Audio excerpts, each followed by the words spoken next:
আসসালামু আলাইকুম রহমতুল্লাহ। ওয়ালাইকুম আসসালাম রাহমাতুল্লাহ ওয়া হুজুর বারাকাতুহু। ভালো আছেন? জি আলহামদুলিল্লাহ। হুজুর একটা কথা বলার জন্য আসছিলাম। আমার বাসায় একটু ডাল ভাতের আয়োজন করা হয়েছে, আপনি যদি যাইতেন অনেক খুশি হইতাম। জি আলহামদুলিল্লাহ। আসেন হুজুর।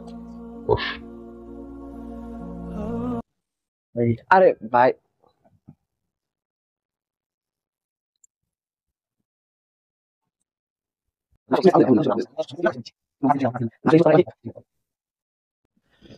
আলহামদুলিল্লাহ, খাবারটা অনেক মজা হয়েছে ভাই। আচ্ছা হুজুর, একটা কথা জানা ছিল। জি বলে। আপনার যে বিভিন্ন বাসায় গিয়ে দাওয়াত খান, কারা হালালে আছে কারা হারামে আছে, এটা কিভাবে বুঝবেন?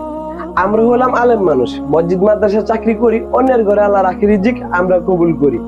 হালাল হারাম এত কিছু যদি যাচাই করতে যাই, মাসের ভিতরে 28 দিন না খেয়ে থাকতে হবে ভাই।